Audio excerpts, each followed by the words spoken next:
We have come here to transact business on behalf of the people of Kenya. We are looking forward to a couple of meetings. And among us, the items that we are looking to discuss with our counterparts here are matters of security and how we can enhance our security posture as a country, how we can build our Navy and other security agencies that will help us not just secure our country, but be able to exploit, much more importantly, as part of the program that we have, the blue economy. That's why, for the first time, I have set up a ministry that will be responsible for our blue economy, because we have huge resources. And this great country has the potential to work with us, either as public or even private sectors, to be able to leverage on the blue economy, to grow our economy, and to create a food secure nation. We will be having a conversation about our technology and ICT and the digital economy in general. Again, I have set up a ministry responsible for creative economy and ICT that again will focus primarily on how we can leapfrog our country from where we are to the next level using technology. Just to let you know, we already have a big program with Korea in Konza City, which is actually our Silicon Savannah, or our technology hub. And we are seeking to build on that platform to elevate to the next level. There are already discussions that have gone on, extensive discussions. We intend, with my visit, to consolidate the discussions that we've already had, so that using technology, we can push our country to the next level. By December next year, all government services will be on a digital platform. You can transact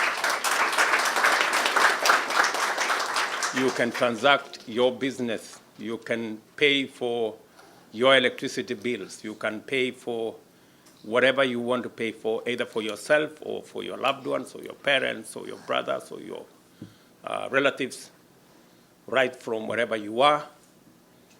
You may want to know that only 20%, actually almost maybe less than 15% of government services are on a digital platform. But in the next 12 months, every government service will be on a digital platform to reduce on costs, to reduce on unnecessary bureaucracy. And that is why, if you read our manifesto, we have built into our manifesto an expanded 100,000 kilometers of digital superhighway that will bring on board additional areas. All our schools, I think we have 29,000 schools in Kenya.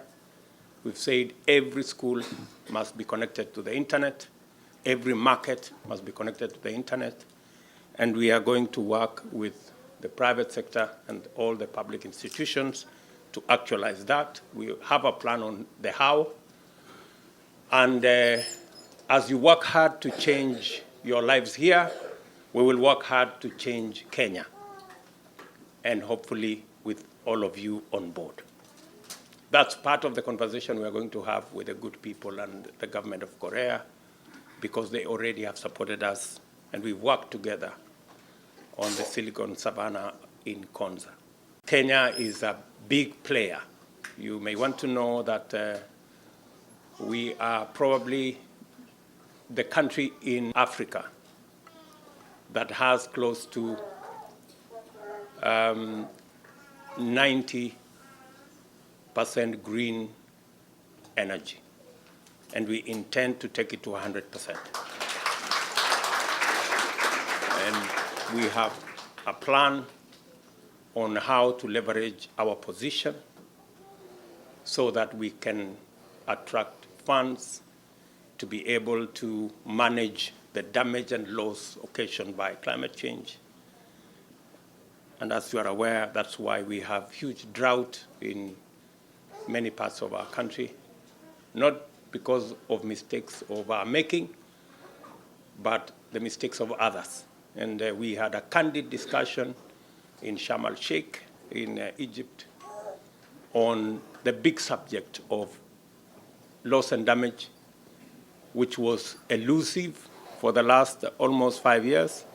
But finally, in Sharm el-Sheikh, the final resolution was that loss and damage is going to be quantified and a special fund set up to deal with loss and damage by countries like Kenya, who are paying a huge price, yet contributing very little to the damage that climate change is causing to our globe. My focus is that we have 400 of you, 300 plus or minus, in Korea. I am looking forward that the next time I come to Korea, we will have 10,000 Kenyans working here.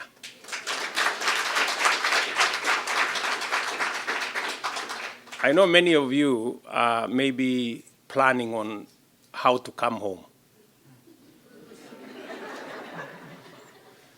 I am planning on how many more Kenyans can be coming to Korea.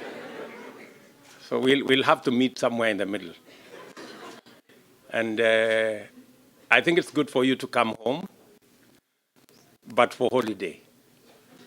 And then and then you can come back and continue doing the good you're doing. And I say this specifically because, you have to understand what is your competitive advantage as a nation. As Kenyans, we have the best human capital anywhere in the globe. And we must recognize that. We have the best human capital anywhere in the world. Speaking good English, creative, innovative, hardworking, self-driven, friendly, educated. You rarely get those many qualities in one bundle of a human being, but you get them in Kenya. And it's because of that spirit that Kenyans are different everywhere they go. And because we have a competitive advantage in our human capital, we must leverage on it to make sure that we expand opportunities for our country. I am looking. Today, we are receiving about $3.5 towards $4 billion every year from our diaspora. That's roughly about 400 billion Kenyan shillings. I am looking forward, God willing, in the next 5 years, to push it from $4 billion to $1 trillion. We have the best human capital, and we must use it to drive our country. Therefore, prepare yourselves. We're going to be negotiating tomorrow to see how more of our technicians, more of our engineers, more of our teachers, more of our clinical personnel can find work in the 100,000 foreigners who come and work in Korea. 10,000 Kenyans are not too many. From 100,000, 10,000 ni kidogo. Tunaweza kujikaza na hapo. So, and I will make this deliberate. The Ministry for Labor already has the script on what we need to do, not just for Korea, but for the globe in general. Kenya is now growing to be a big exporter of avocado. We are already the leading exporter of tea. We are the leading exporter of coffee out of the continent. And I was having a conversation with a minister who came to receive me this evening. And I was telling him that the Lipton English breakfast tea and all these other teas that you hear about, those are actually Kenyan teas. The people who are calling it English breakfast, the English themselves, they don't have a single bush of tea. They don't, right? And our position is the following, that we are now going to have a common user facility in Mombasa, in the special economic zone in Dongokundu. As you're all aware, we are exporting 95% of all our tea unprocessed or semi-processed. That is going to change. My position is that in the next 5 years, at the minimum, we must move from 5% of processed tea to 50%. And then in the next 10 years, we should be processing every gram of tea leaving Kenya. That way, we will not only double our value of tea, but we will triple, maybe even quadruple, the number of jobs that we create in that space. So we're going to be deliberate about what we are going to do. And I want to promise you that we're going to work together with you guys, continue sending us the good ideas that you have. We will continue to have a robust engagement. We're going to see how we can open channels of communication between your government and the citizens of our great country so that we can build this together.